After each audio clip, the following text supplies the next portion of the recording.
What's going on, guys? Welcome back to the channel. Today we're going to be looking at something brand new. My boy Brian Delmont is back at it again with ShakeSauce version 2. If you guys have played around with the first plugin, you know that it's fire. It's super sick and easy to do these awesome energy effects, adding transitions to your music videos, and everything like that's included in this new version, as well as an updated UI and the ability to export custom user presets. There's a lot to dive into. Let's get into and check it out. All right, guys, so we're here in After Effects. I got a music video example pulled up here. It's that Mexican OT. Shout out D Greens Films.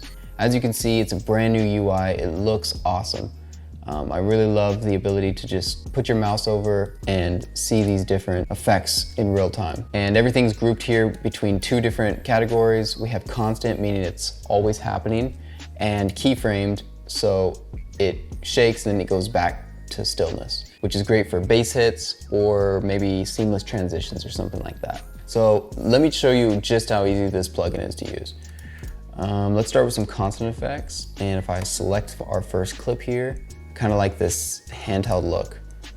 So let's click apply, check mark, and boom, just like that, it created a adjustment layer.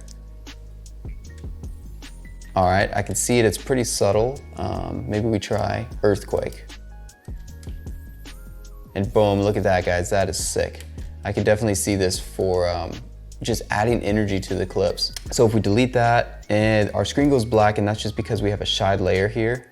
It's something in the back end that allows this to work, so you just gotta go ahead and delete that there, and we're back to normal.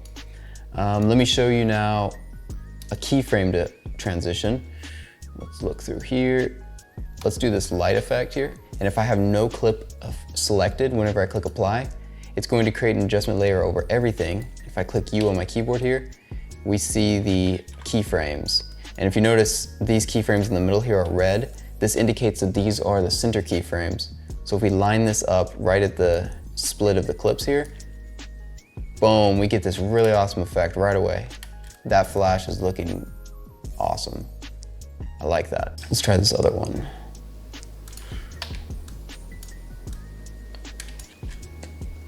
I love it.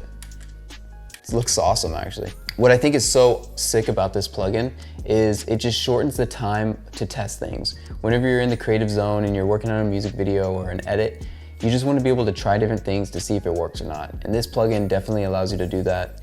It's a plus that you can not only have all these presets, but you can also save your own. So if you're doing the same thing again and again in a project, it just saves you a lot of time and shortens that time for testing. So let's go ahead and delete this and delete this.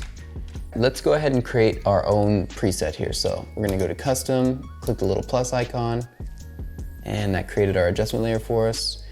As you can see here, we can animate the position, the rotation and scale, as well as adding a couple cool effects like flicker, motion blur, and mirror, so whenever it's shaking, your image isn't getting cut off, so that's really handy. Let's start over at position. You can also separate the dimensions, which is cool if you wanted to just shake left and right or up and down, just by clicking that right there. So let's go ahead and make one real quick. I'm just gonna keyframe the amplitude for the position, rotation, and scale, as well as flicker.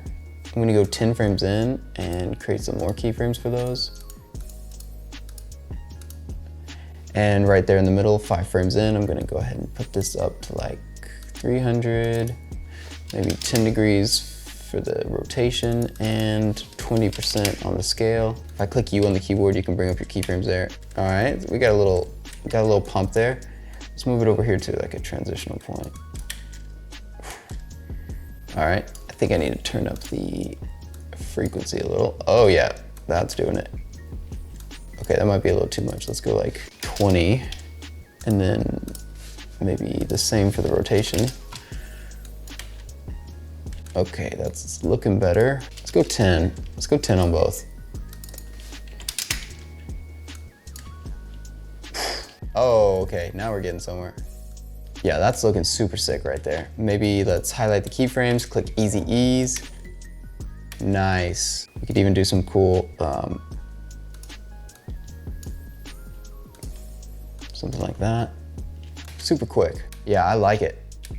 So once you have your keyframes dialed in there, you put your playhead in the middle there and click this set center keyframes, and that's gonna turn them red.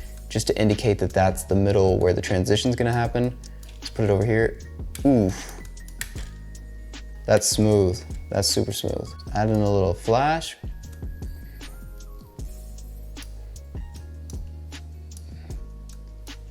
Nice. It's easy to use those. Yeah, the flash is pretty cool. Maybe we have that come out just a little bit more. And motion blur, maybe turn the motion blur up a little bit. So it's looking good.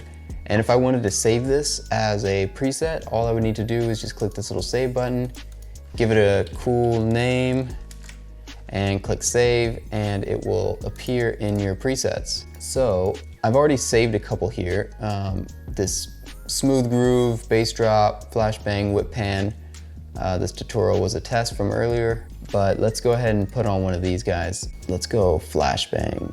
Clicking the check mark icon, boom, it pulls up. Let's grab these keyframes and put them right here on the cut. Whew. Oh yeah. So this one I had a little bit of time to dial in, and that's looking super sick. I'm definitely gonna be using this in future projects. It's gonna save a lot of time. Right over here, looking good. Let's try another one. Let's try the whip pan. This is pretty smooth. Click U. Where are my keyframes? Oh, they're over there for some reason. Let's pull them back. And let's put this right there. Super smooth. It's got that left and right wiggle there, and that can make for some really seamless transitions, I think. If you guys are liking these presets here, I'm gonna have them in the download link in the description, so you guys should check it out. Go ahead and get ShakeSauce 2 and all these presets that I'm talking about. I've made a little pack of 7 of them that are completely free for you guys to download, and I'd love some feedback on what y'all think. Let's check out a couple of the constant ones that I created. We got Rolling Thunder, which is pretty cool. Let's apply that, and boom. It's a little intense, but I think this could be really good for short clips, just to add some energy. What about Flicker Flash? Let's try that. Similar thing, let's try it on here. It actually looks pretty cool. It's a little intense and maybe would be best for smaller clips, but that definitely adds some energy to it, something interesting. Let's see what else we got. We got this Butter Glide one. Boom, it just got that energy now. Just a little bit of, it's flowing, it's flowing. I like it. All right, and that's gonna be it for ShakeSauce 2 today, guys. I hope you guys enjoyed the video and found it helpful. Don't forget to check out the link in the description if you guys want to get those 7 presets that I was using in the video. They're custom presets that I was working on. You can easily just import into your ShakeSauce once you get it, and you can apply them right away. It can give you a good baseline and trying out a couple different ideas, and it's completely free. Links in the description. There's also a link in the description for ShakeSauce 2. It is an affiliate link. If you guys click on it, it does support the channel. I would recommend you guys checking it out. ShakeSauce 2 is a monthly subscription model, which some of you guys might not like, and it might discourage some of you from trying it out for the first time. But in my personal opinion, it just shows that Brian's dedicated to the continued success of the plugin, and he's going to be working on regular updates. For me, there's not really anything else like it out on the market. I'm currently paying for Maxon and Sapphire, so this just seems like a tool that's gonna save me time, and if it saves me time, then it actually makes you money. I think it's definitely something you should check out and try to add into your workflow.